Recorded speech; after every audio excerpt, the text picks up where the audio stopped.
10개의 계명 중에 오늘은 그 9번째 계명에 대해서 여러분과 함께 생각해 보기 원합니다. 지금까지 제가 설교했던 8개의 그 계명이 사실은 다 어렵고 어떻게 설교를 하면 좋을까, 또 이 계명의 의도가 무엇일까 하는 것을 살펴보는데 사실 저에게는 조금 힘든 그러한 이 태스크이기는 했지만, 내 이웃에 대하여 거짓 증거하지 말라는 이 계명이 설교를 준비하면서 저에게는 좀 제일 힘들었던 것 같습니다. 제 딸의 결혼식 때문에 너무 흥분이 되어서 설교 준비가 잘 안 돼서 그럴 수도 있겠고, 설교할 때 하는 말 말고는 아무 말도 이 믿을 말이 하나도 없다는 어떤 분의 말처럼 제가 하도 진담인지 거짓말인지 모를 농담을 너무 많이 하니까 이렇게 농담을 많이 하고 그냥 입에서 나오는 말이 다 거짓말처럼 들리는 이 저의 모습에서 제가 이런 설교를 한다는 것도 조금 사실 쉽지 않았던 것 같고요. 그렇기도 하지만 이 말씀의 의도에 대한 그 저의 잘못된 선입관이 사실은 저로 하여금 설교를 준비하면서 조금 힘든 시간들을 보내게 했던 것 같습니다. 지난 몇 주 동안 다룬 계명들, 도둑질하지 말라, 살인하지 말라, 간음하지 말라 하는 이러한 그 계명들처럼 그냥 동사 하나였기 때문에 도둑질하지 말아라, 살인하지 말아라 이렇게 그냥 간단하게 되어 있기 때문에 적용이 좀 광범위했고 조금 자유로울 수 있었다면, 오늘 계명은 내 이웃에 대하여 라는 부사구가 하나 들어가 있습니다. 내 이웃에 대하여 거짓 증거하지 말라. 그래서 이 말씀의 강조점이 내 이웃을 해치려고 하는 곳에 있는지, 아니면 거짓말을 하면 안 된다는 그 거짓말에 있는 것인지가 애매합니다. 게다가 이웃을 해치지 않는 것과 거짓말을 하지 않는 것이 상충되는 상황이 얼마든지 있기 때문에 사실 오늘 이 말씀의 의도가 무엇인가를 이해하기가 쉽지 않았던 것 같아요. 이웃을 해하기 위해서 거짓말을 하는 경우도 있지만 이웃을 해하기 위해서 진실을 말하는 경우도 있습니다. 이웃을 해하지 않기 위해서 거짓말을 하는 진실을 말하는 경우도 있지만 이웃을 해하지 않기 위해서 거짓말을 해야 하는 경우도 또한 있습니다. 그뿐만 아니라 이웃을 해하지 않기 위해서 진실을 말해야 하는가 아니면 거짓을 말해야 하는가 하는지가 확실치 않은 경우들이 우리의 삶의 현장에서 허다하게 많기 때문에 이웃을 위한 진실이라는 이 주제는 저희들에게는 항상 난해한 주제임에 틀림이 없을 겁니다. 여러분도 많이 들어보신 적이 있고 많이 생각해 보신 적이 있는, 아주 좀 진부하기는 하지만 그냥 그래도 그 예를 하나 여러분들에게 말씀을 드린다면, 잘못한 것이 없이 단순히 유대인이라는 이유 때문에 독일군에게 쫓겨서 도망을 다니던 유대인이 그 자기 집으로 들어와서 숨겨달라고 애원을 해서 숨겨준 일이 있습니다. 여러분들이 잘 알고 있는 코리 텐 붐이 쓴 Hiding Place라든지 그의 이 이야기를 보면 그 자기 집에 그렇게 유대인이 들어왔던 때가 있었던 것 같아요. 그렇게 와서 집에 숨겨주었는데 독일군이 얼마 지나지 않아서 들어와서는 혹시 도망을 치던 유대인이 이 집에 들어오지 않았느냐고 그렇게 물을 때, 그때 거짓을 말해야 합니까? 아니면 진실을 말해야 합니까? 진실을 말하면 이웃을 해하는 것이 되고, 그리고 이웃을 살리려면 거짓을 말해야 합니다. 거짓을 말하는 것보다 당연히 이 생명을 살리는 것이 우선이라고 말하는 것도 사실은 쉽지가 않습니다. 이런 차등적 절대주의에 의해서 때로는 진실을 말하는 것보다 생명을 구하는 것이 우선일 때는 생명을 구하는 일을 해야 된다는 그 주장도 제가 생각할 때 그리 간단한 문제가 아닌 것은, 무엇이 이웃에게 최선인지 모르는 상황에서 자칫 다른 사람들의 유익을 위한다는 구실로 거의 모든 거짓말을 합리화시킬 수 있기 때문에 그렇습니다. 그래서 그것도 그렇게 간단한 문제가 아닌 것 같아요. 게다가 거짓이 무엇인가에 대한 정의 또한 분명치가 않습니다. 사실이 아닌 것을 말하면 거짓이 되는 것인지, 혹 사실 이 거짓말을 하지는 않지만 사실을 말하지 않아도 그것이 남을 속이겠다는 의도라면, 거짓말을 하지 않았어도 남을 속이기 위한 의도에서 하는 침묵의 경우 그것도 거짓이 될 수 있는지, 그것도 아마 애매한 질문이 될 겁니다. 청문회 때마다 항상 듣는 이야기지만 잘 모르겠다, 기억이 나지 않는다. 기억이 나면서 기억이 나지 않는다고 말하면 거짓말이겠죠. 하지만 그 말들이 내가 한 사실들을 말하는 것이 가져다 줄 수 있는 피해 때문에 오히려 침묵과 묵비권으로 일관하려고 하는 것이라면, 그러면서 나는 거짓말을 한 적이 없다고 말한다면 그 의도는 속이겠다는 의도가 분명한데 그걸 죄가 아니라고 말할 수 있겠습니까? 가만히 생각해 보면 사실 저는 저의 일상생활 중에 거짓말을 정말 많이 하고 삽니다. 매일 거짓말만 하는 것 같기도 해요.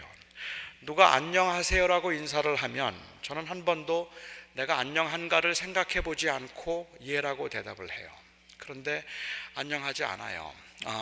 안녕하지 않지만 안녕하지 않다고 말하면 문제가 복잡해질 것 같아서, 이야기가 너무 길어질 것 같아서 안녕하세요, 그냥 네 안녕하시죠 이렇게 지난다는 이야기를 한다든지, 점심 먹었느냐고 누가 물으면 폐를 끼치는 게 싫어서 그냥 먹었다고 말하는 경우, 어떤 교인이 저에게 목사님 요즘 많이 바쁘시죠? 라고 그렇게 물으면 저분이 왜 나에게 바쁘냐고 물을까 하는 의도가 분명치 않아서, 혹시 일 시키려고 그러는가? 아니면 혹시 바쁘다 그러면 위로해 주려고 하는가? 그 의도가 분명치 않아서 그냥 바빴다 안 바빴다 합니다 라고 대답하는 경우, 이 경우도 사실은 아닌 것 같아요. 사실을 말하고 있는 것은 아닙니다.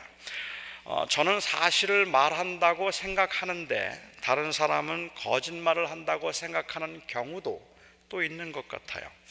아주 오래전에 제가 청년 집회에 가서 설교를 한 적이 있었습니다. 저는 늘상 그렇게 말하고 다니고 또 교인들을 그렇게 은근히 세뇌도 하니까 제가 그날도 설교를 하면서 제가 이 연기자 정우성을 닮았다고 그렇게 말을 했어요. 그래서 제 아이디 네임이 JWS입니다. 정우성의 약자죠. 그래서 내가 정우성을 닮았다고 그렇게 이야기를 하고 청년들은 그냥 웃었습니다. 그런데 다음날 아침에 제가 그 예배당에 설교를 하러 들어가려고 하는데 한국에서 온 고등학교 여학생 하나가 저를 기다리고 있다가 저를 붙잡았습니다. 그리고는 정우성을 닮지도 않았으면서 정우성을 닮았다고 거짓말을 했다고 해요. 그러면서 설교하기 전에 회개하고 들어가라고 저를 붙잡았습니다. 설교하기 전에 회개하고 들어가야지 그렇게 거짓말을 하고 설교를 하면 되느냐는 거예요. 제게 회개를 요구하는 그 이 학생의 그 아이의 표정이 너무 단호해서 저는 너는 그렇게 생각하지 않지만 나는 그렇게 생각하니까 이건 관점의 문제가 아니겠느냐라고 그렇게 궁색한 대답을 제가 했는데 저만 빼놓고는 여기 있는 모든 분들이 그게 사실이 아니라는 건 다 압니다. 그러니까 저는 그렇게 생각해요. 지금도 그렇지만 그렇게 생각하고 있는 게 거짓이라고 말할 수도 있겠죠.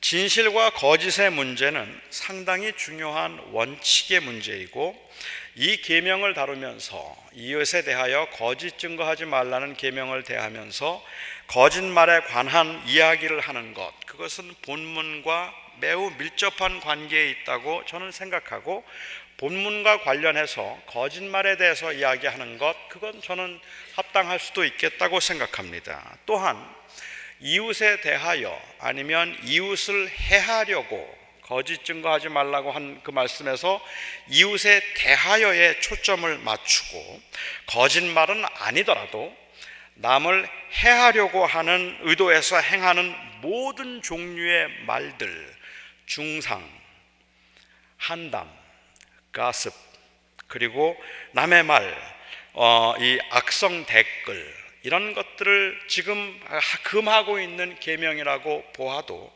합당할 것 같기는 해요. 그렇죠. 그러니까는 이웃을 해하려고 거짓 증거하지 말라는 말씀을 통해서 그러니까는 중상하거나 한담을 하거나 가십을 하거나 아니면 댓글을 달아서 다른 사람들의 마음을 해치게 만드는 말들은 해서는 안 된다고 이야기할 수도 있을 것 같습니다.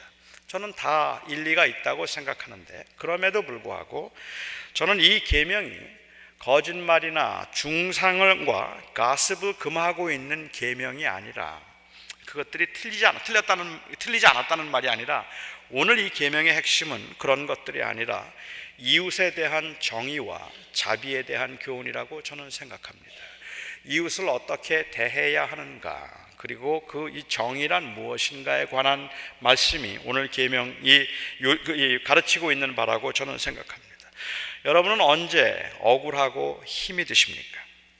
사람들이 정말로 억울하고 힘이 들 때는 한 적이 없는 말을 누가 했다고 하거나 하지 않은 말, 이 말을 자꾸만 했다고 아니면 한 말을 하지 않았다고 하는 그러한 경우가 아닐까 싶습니다. 물론 남이 한 말을 기억하지 못해서 그렇게 말할 수도 있겠지만 의도적으로 사실을 은폐시켜서 하고도 하지 않았다고 말하고 있다 생각할 때는 정말 화가 납니다. 아주 오래전에 한 번은, 제가 전도사 시절이었는데요, 한 번은 제가 새벽 기도회를 마치고 나오는데 한 집사님이 저를 찾아오셨어요. 그리고는 저를 잠깐만 보자고 했습니다.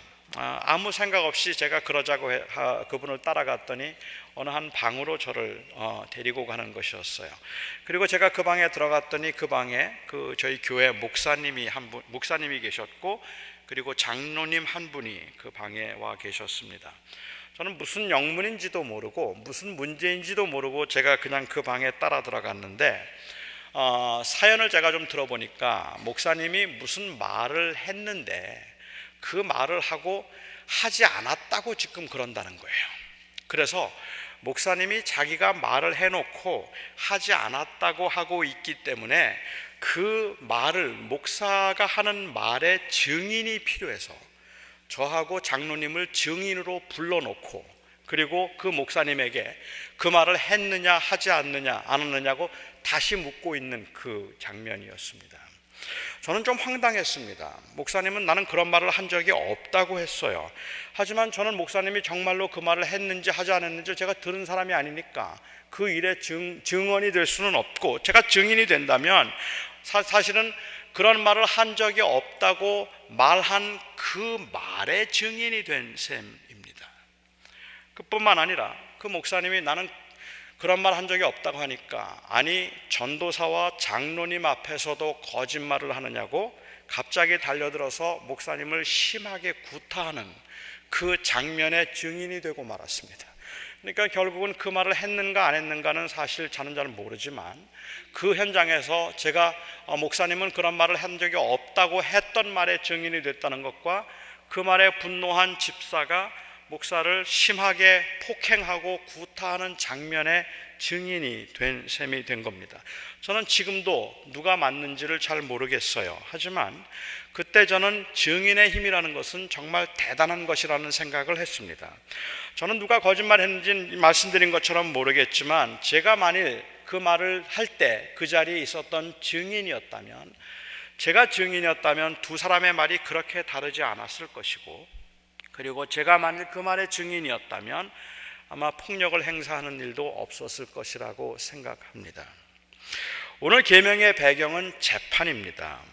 요즘은 재판 중에 사람들이 했던 말보다는 과학적인 증거에 훨씬 더 무게를 두고 있는 것 같아서 이제는 억울한 일이 좀 덜 생기겠다, 공평하게 재판을 할 수 있겠다라고 생각이 들지만 한편으로는 참 서글프다는 생각이 들기도 합니다. 사람의 말을 이제는 믿지 않기 때문에 그렇습니다. 재판 중에 선서를 하고 위증을 할 경우에 엄한 벌을 받을 수 있다고 아무리 경고를 해도 사람들이 그래서 언제나 진실을 말하고 있다고 보장할 수는 없게 되었다는 말입니다. 그 말을 바꾸거나 거짓 증언이 다른 사람들의 마음에 얼마나 큰 상처가 되는지 모르지 않을 텐데, 그런데도 불구하고 사람들은 너무 쉽게 말을 번복하고 거짓 증언을 해서 본 것을 안 보았다 말하거나 안 본 것을 보았다 말하기도 합니다. 옛날에도 사람들이 이렇게 악했기 때문에 그 재판을 유효하게 하도록 하기 위해서는 재판의 증인은 반드시 2사람 이상이어야만 했습니다. 한 사람의 말이 아니고 가족들이 그냥 모여서 하는 말이 아니고 그 전혀 다른 2사람의 그 증언이 있을 때에만 그 증언을 유효하게 했던 것은 사람이 그만큼 거짓 증언을 많이 했다는 말이겠죠. 제가 동부에 있을 때 제가 속해 있던 그 노회에 있는 한 교회에서 분규가 있었습니다. 비교적 큰 교회였는데 그 교회에 분규가 있었어요. 그래서 그 교회의 문제를 다루기 위해서 노회가 소집되었고 그 노회에서 발언을 하는데 저는 정말 그날 그 노회에 참석해서 너무 가슴이 아팠습니다. 어느 목사든지 발언을 할 때는 반드시 앞에 나와서 마이크 앞에 대고 그리고 발언을 해야만 했고 그냥 플로어에서 혹은 이 의자에 앉아서 발언하는 것은 전부 다 무효였습니다. 그 마이크 앞에 나와서 발언을 해야 했던 이유는 모든 발언을 다 녹음하기 위해서였습니다. 너무 많은 사람들이, 너무 많은 목사들이, 그리고 너무 많은 장로들이 거짓 증언들을 했기 때문에 모든 발언을 이제 녹음을 해야 하는 현실이 교회 공동체에서 벌어진 것입니다. 아무의 말도 믿을 수가 없었다고 말합니다. 내가 하지도 않은 말을 했다고 하는데 하지 않은 것을 본 사람이 아무도 없어서 결백을 보여주지 못할 때, 그래서 사실이 왜곡될 때 사람들은 억울해합니다. 그런데 여러분, 그것보다 더 억울할 때가 있어요. 이것보다 더 억울하다고 생각되는 때는 바로 거짓 증언의 경우입니다. 분명히 본 사람이 있고 그리고 분명히 들은 사람이 있어서 나는 그 본 사람과 들은 사람의 말을 의지할 수밖에 없고 그 사람만은 나의 결백을 보여줄 수 있을 거라고 생각하는데, 들은 사람이 들은 대로 말하지 않고 본 사람이 본 대로 말하지 않으면 그러면 그건 정말로 억울하다는 말입니다. 저는 그럴 때 사람들은 분노하게 되고 그 분노는 정당하다고 생각합니다. 이미 말씀드린 것처럼 이 계명이 재판과 관계가 있어서 여기서 다루는 것이 한 개인이 악한 마음을 품고 다른 사람에 대해서 아주 좋지 않은 말들을 퍼뜨리고 다니는 것, 그런 정도가를 말하고 있는 건, 그런 거짓을 말하고 있는 건 아니라고 저는 생각했어요. 예를 든다면 제가 다른 사람들의 험담을 말한다면 아무개가 참 이런 일을 했다고 하지도 않은 일을 한 것처럼 은근히 그렇게 제가 말을 한다면 그것은 거짓말이지만 거짓 증언은 아닙니다. 물론 거짓 증언도 거짓말의 일부이지만 조금 더 정확하게 말하자면 거짓 증언이란 내가 듣고 본 것을 사실대로 말하지 않고 가해자나 피해자에게 불리하게 말을 바꾸는 것, 그것이 바로 거짓 증언입니다. 그러니까 그냥 단순한 거짓말과 거짓 증언은 조금 차이가 있다고 하는 거죠. 저는 그런데 이 계명을 묵상하면서 사람들은 왜 거짓 증언을 할까 생각해 보았습니다. 거짓말을 하는 이유도 비슷하겠지만 왜 그 재판의 자리에서, 그 엄중한 자리에서, 그렇게 많은 사람들이 있는 곳에서 자기의 인격을 걸고 왜 사람들은 거짓 증언을 할까? 그 거짓 증언하는 이유가 뭘까? 사람들이 거짓 증언을 하는 이유는 언제나 악해서라기보다는 사실은 약해서이거나 아니면 선해서일 수도 있다고 저는 생각합니다. 바로 이 악해서뿐만이 아니라 너무 약하기 때문에 거짓 증언을 하고, 그렇지 않으면 너무 선해서 거짓 증언을 하는 경우가 있기 때문에 사회 정의상 이 진실을 말한다는 것은 굉장히 애매하고 어려운 문제라고 저는 생각합니다. 나는 그것이 아닌 것을 알고 있지만 그 외압에 의해서 내가 당할 불이익과 그리고 내가 당할 어려움 때문에 그것이 아닌 줄을 알고 있으면서도 그렇다고 말해야 되는 경우에 악하기도 하지만 그건 약해서이겠죠. 아니면 내가 사랑하는 가족들을 지키기 위해서는 나는 어쩔 수 없이 거짓 증거를 해야만 하는 그러한 경우가 발생한다면 그건 또 너무 선해서일 수도 있겠죠. 제가 처음 목회를 시작했을 때 저는 참 많은 일을 했습니다. 처음 미국에 온 사람들 정착하는 걸 도와주는 일들을 저는 주로 많이 했던 것 같아요. 그래서 어려운 교인들을 위해서 소셜 시큐리티 오피스에 찾아가서 웰페어를 받도록 도와준다든지, 메디컬 애플리케이션을 제가 써준다든지, 소셜 오피스에 가면 하루 종일 걸리기는 하지만 그 하루 종일 걸리면서도 그분들이 그래도 사회에서 도움을 받도록 도와주는 일들을 하는 게 보람 있는 일이었습니다. 이민국에 찾아가서 그 이민국에서 영주권 인터뷰를 하는데 그곳에 같이 있어주기도 하고 손을 붙들고 같이 기도해주고 그 떨리는 마음을 위로해 준 적도 있었고, 법정에 가서 통역을 하는 일들도 있었고, 여기저기에 편지를 써주는 일들도 참 많이 했었습니다. 교인들의 생활을 돕기 위해서 하는 겁니다. 너무 이민 와서 어렵기 때문에, 너무 힘들게 살고 있기 때문에 제가 조금이라도 도움이 될 수 있으면 좋겠다는 생각에서 그런 일들을 제가 처음에는 참 많이 했었습니다. 그런데 그때만 해도 제가 참 감사하게 생각하고 고맙고, 그리고 또 놀라기도 했던 것은 그 당시에 미국 공공기관은 제 말을 많이 믿어주었습니다. 목사의 말을 믿어주었습니다.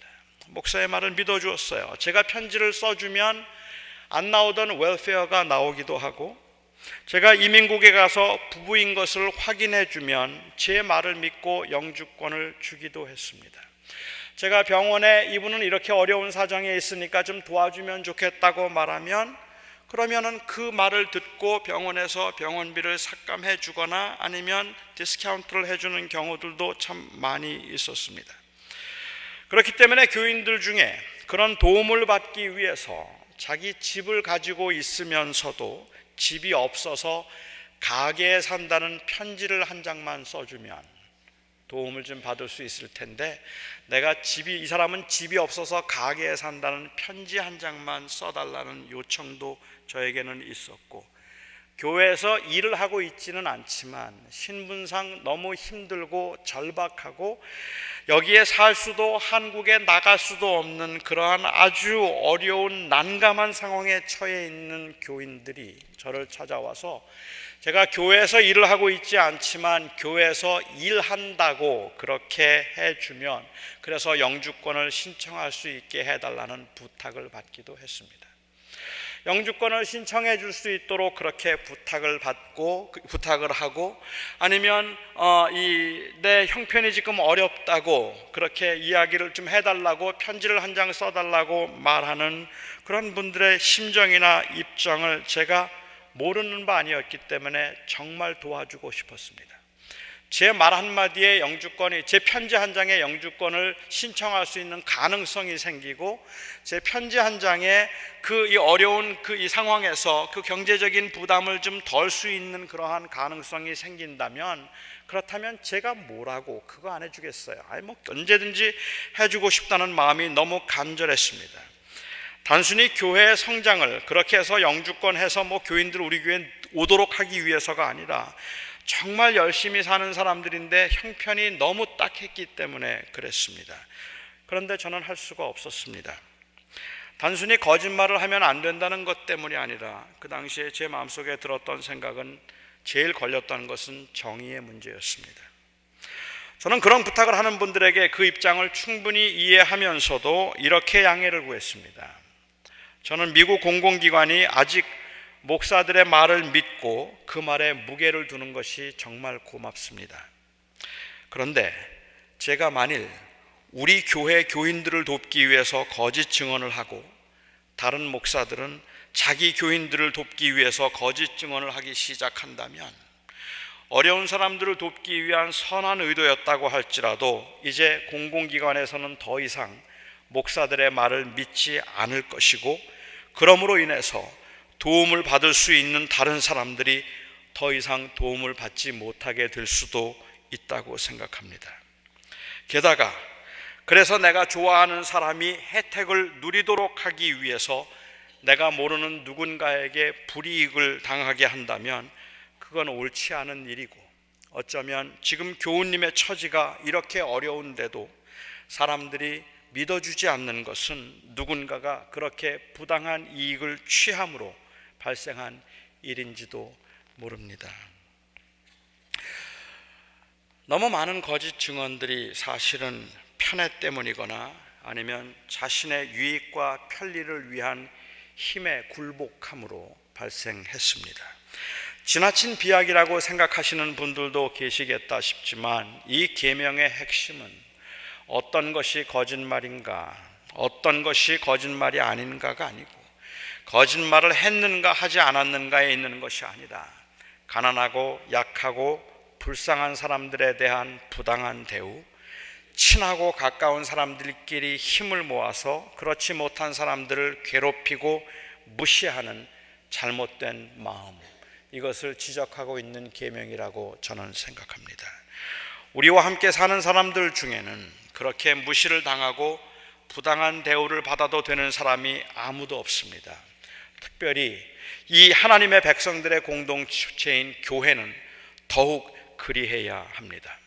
이웃을 해하려고, 아니 조금 더 정확하게 말하자면 자기가 좋아하는 사람을 위해서 다른 사람에게 불이익을 주는 거짓된 말이나 거짓된 행동은 해서는 안 되는 겁니다. 그런데 교회가 차별을 합니다. 교인만큼 편파적이고 편견이 심하고 편애하는 사람들이 없다고 말할 만큼 사랑과 진리라는 이름으로 편을 만들고 사람들을 소외시키고 다른 사람들을 정죄하고 판단하는 그런 기관이 세상에 없을 정도입니다. 세상보다 교회의 그 편당과 편애, 그리고 그 교회 안에서 보여지는 그 분파가 세상보다 교회가 훨씬 더 심합니다. 왜 교회가 더 심할까요? 아니, 왜 교회가 더 심해 보일까요? 저는 교회가 더 심해 보이는 충분한 그럴 만한 이유가 있다고 저는 생각합니다. 거의 대부분의 기관들은 모일 때부터 그 회원을 선별하도록 의도적으로 선별을 합니다. 동창회는 같은 학교 출신들끼리만 모이는 모임이고, 향후회는 같은 동양 사람들끼리만 모이는 모임입니다. 테니스 모임을 하더라도 그 모임에는 테니스를 좋아하는 사람들이 모여서 테니스라고 하는 그 운동을 함께 하는 것이고, 동호회에 모인 사람들은 그 학교에 상관이 없이 같은 동양 사람이라는 것을 강조하고, 그래서 그것으로 인하여서 서로 격려하고 위로하고 즐겁게 지내려고 한다는 말입니다. 어느 정도 수준이 맞고 관심이 비슷하고 말이 통하는 사람들끼리 모입니다. 그런데 교회는 다릅니다. 별의별 사람들이 다 모여 있는 곳이 교회입니다. 수준도 맞지 않고 배경도 다르고 관심도 다른 사람들이 모였는데, 도대체가 신분도 다른 사람들인 것 같고 그 지식 수준도 다 다른 사람인 것 같고 경제적인 그러한 수준이나 아니면 그 경제적인 여유조차도 모두가 다 다른 사람들이 다 모여서 피를 나눈 형제보다 더 가까운 사이라고 친하게 지내라고 하는데 그게 되겠습니까, 여러분? 말이 통해야 친하죠. 수준이 맞아야 친하죠. 수준이 안 맞는데 어떻게 친하게 지낼 수 있단 말입니까? 말이 통해야, 어느 정도는 말이 통하고 그래도 아 하면 어라고 받아주는 사람하고 이야기를 해야지, 인격적으로 전혀 준비도 되지 않은 사람인 것 같고 전혀 마음의 준비도 되어 있지 않은 사람이고, 그렇다고 해서 신앙적인 경륜이 모두가 다 같은 것도 아니고, 어떤 사람들은 아나무인격으로 자기만 생각하고 자기만 알아달라고 하는 사람들이 교회 안에 득실거리는데 어떻게 하나가 될 수 있고 어떻게 그 사람을 이해하고 친하게 지낼 수 있느냐는 말입니다. 좀 친하려면 비슷해야 친한 거 아니에요. 뭔가 비슷한 걸 좀 가져야 되는 것 아니겠습니까? 그러니까 교회 안에서도 비슷한 사람들끼리 모이는 건 어쩔 수가 없어요. 조금 있는 사람은 있는 사람끼리 친한 거고, 배운 사람은 배운 사람끼리 좀 친한 거고, 그리고 또한 그 이 성격이 괜찮은 사람들과 서로를 배려하는 사람들은 그렇게 함께 있는 게 좋으니까, 편하니까 그렇게 같이 모이게 되어 있는 겁니다. 그거 당연한 거예요. 교회에서는 처음부터 그렇게 선별했더라면 좋았을 텐데 다 오라고 해놓고 난 다음에 보니까는 같이 할 수 있는 사람들이 아니라서 은근히 그 안에 분파가 생기고 파벌이 생기고 서로 마음에 맞는 사람, 가까운 사람들끼리 서로 모여지게 되어 있다는 말입니다. 이게 교회입니다. 그러니 교회는 갈라지는 게 당연하고 싸우는 게 당연하고 분단과 분파가 생기는 것이 너무너무 당연합니다. 저는 사도 바울이 이 교회 공동체를 이야기하면서 이런 교회가 하나가 될 수 있는 그 위대한 힘은 이게 바로 복음의 능력이라고 이야기를 하고 있고, 결국은 교회가 복음의 능력을 잃어버렸기 때문에, 십자가의 은혜와 사랑을 놓쳤기 때문에 교회를 교회되게 만드는 본질을 잃어버리고, 마치 교회가 무슨 기관이나 되는 것처럼, 교회에서 동창회 하는 것 같고 교회에서 향후회하는 것처럼 그렇게 보여졌기 때문에 교회가 이런 갈등을 겪고 있다고 사도 바울이 말하고 있다고 생각합니다. 교회가 놓치지 말아야 하는 걸 놓쳤다고 저는 생각합니다. 바울은 그런 아주 그야말로 그의 가슴을 뛰게 만드는 비전이 그에게 있었습니다. 유대인도 들어오고 헬라인도 들어오고, 헬라인과 유대인은 원수예요. 원수. 서로 원수나 얼굴도 쳐다보기 싫어하는 사람들인데, 이 교회 안에는 헬라인도 들어오고 유대인도 들어오고 여자도 들어오고 남자도 들어오고 종도 들어오고 자유도 들어오고, 신분 고하가 너무도 분명한 사이임에도 불구하고, 내가 돈 주고 산 그러한 노예임에도 불구하고 들어와서 형제라고 말할 수 있도록 만드는 이 위대한 힘이 바로 복음에 있다고 말하고 있는 겁니다. 그런데 이 복음을 놓쳤어요. 그리고 이 위대한 복음에 대한 이야기들을 더 이상 사람들은 하지 않게 되었다는 말입니다. 오히려 편을 만들고 팔을 만들기 시작했다는 말입니다. 이 복음의 능력은 원수도 하나 되게 할 수 있는 것임에도 불구하고, 십자가의 그리스도께서 죽으심으로 죽을 수밖에 없는 죄인들을 다 용서하셔서 은혜 때문에 모든 사람들이 귀하고 은혜 때문에 모두가 다 형제가 될 수 있다고 말하는데, 그런데 교회에서 왕따가 있어요. 교회 안에 파벌이 있고 분당이 있고 차별이 있어서 사람들을 소외시키고, 자기하고 가까운 사람들, 자기하고 친분이 있는 사람들을 위해서 거짓 증거를 한다면, 이건 교회가 그 본질을 잊었기 때문인 겁니다. 이웃을 해하려고 거짓 증거하지 말라는 말씀을 묵상하면서 저는 아무리 보잘것없고 아무리 약한 사람이라 할지라도, 심지어 악한 사람이라 할지라도 그를 미워해서 차별함으로 거짓 증언해서는 안 된다는 것을 강조하고 있다고 저는 생각했습니다. 비록 내가 더 좋아하는 사람이 있고 덜 좋아하는 사람이 있을지라도, 심지어 가족이라 할지라도, 그래서 더 좋아하는 사람을 위해서 덜 좋아하는 사람에게 부당한 이익을 주어서는 안 된다는 말입니다. 특히 그리스도의 은혜로 구원을 받은 사람들의 모임인 교회에서는 사람을 사람으로 귀히 여겨야 하고 모든 사람들을 정의롭게 대해야 합니다. 아무리 좋은 뜻이었다고 해도 내가 좋아하는 사람을 위해서 의도적으로 남을 해하거나 남에게 공의롭지 않은 말을 해서는 안 되는 겁니다. 그 이유는 나는 공의로운 사람이기 때문이 아니라 내가 공의롭지 않은 사람이기 때문이고, 그 이유는 내가 의롭고 올바른 사람이기 때문이 아니라 나는 의롭지도 올바르지도 정직하지도 않은 사람이기 때문입니다. 가만히 생각해 보십시오. 내가 정직하지 않을 때, 내가 의롭지 않을 때 하나님께서 우리를 사랑하셨습니다. 그리고 우리에게 은혜를 베풀어 주셨습니다.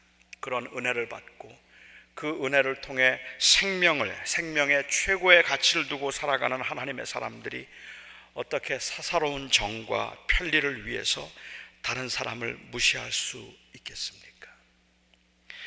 저는 이 한길교회 공동체에서는 학벌 때문에, 신앙적인 경륜 때문에, 출신 지역 때문에, 신분 관계 때문에 부당하게 대우를 받거나 억울한 일을 당하거나 왕따를 당하는 사람들은 없어야 한다고 생각합니다. 그것이 바로 이웃을 대하여 거짓 증거하는 것이나 다를 바 없기 때문에 그렇습니다. 그래서 저는 오늘 계명에 암시되었음직한 그 구절 문구들을 조금 더 붙여서 한번 이렇게 만들어 보고 싶습니다. 아무리 친하고 가까운 사람을 위해서라 할지라도 이웃을 해하려고 거짓 증거하지 말라. 특히 교회 공동체에서는 그리하라. 이는 예수 그리스도의 보배로운 은혜로 형제 자매가 된 사람들이기 때문이니라. 출애굽한 그 교회 공동체의 사람들에게 주님께서 하셨던 9번째 계명은 이웃을 해하려고 거짓 증거하지 말라. 비록 선한 의도에서 내가 좋아하는 사람들을 위해서라 할지라도 그래서 다른 사람이 부당한 일을 당하거나 억울한 일을 당하지 않도록 하라. 항상 공정하고 공평하며 그리고 사실인 것을 말하라. 여기에 어쩔 수 없는 상황이 있었다고, 그 사람은 내 친구이기 때문에, 내 고향 사람이기 때문에, 그 사람은 나와 학교를 같이 다녔기 때문에, 같은 교회 출신이기 때문에 나는 그 사람 편에 서지 않을 수 없다고 하는 그 말이 바로 세상을 어렵게 만들고 있는 것이고 교회를 힘들게 만들고 있는 것입니다. 사랑하는 성도 여러분, 이 공동체 안에 저는 이웃을 해하려고 거짓 증거하지 말라는 말씀을 통해서 사람을 차별하지 말라는 말씀으로, 그래서 의롭게 행하라 하는 말씀으로 어떤 이유에서든지 내가 아닌 것을 그렇다고 말함으로 내 가까운 사람에게 유익을 주고 나하고 별로 상관이 없는 사람에게 불이익을 당하게 하는 일을 하지 말라는 말로 우리는 받아야 할 것입니다. 그것이 정말 교회를 살리는 일이고 세상을 아름답게 만드는 일입니다. 너무 정당한 이유에서 요즘 세상에서는 너무 많은 사람들이 피해를 겪고 있고 아픔을 겪고 있습니다. 너무 많은 사람들이, 많은 젊은이들이 왕따를 당하고 미움을 받고 하지도 않은 말을 했다, 한 말을 하지 않았다 말해서 그를 아주 사회적으로 격리시키고 소외시키는 이러한 일들이 바로 이 잘못되고 그리고 타락한 힘의 원리로부터 시작된다는 사실을 우리는 기억해야 할 것입니다. 기도하겠습니다.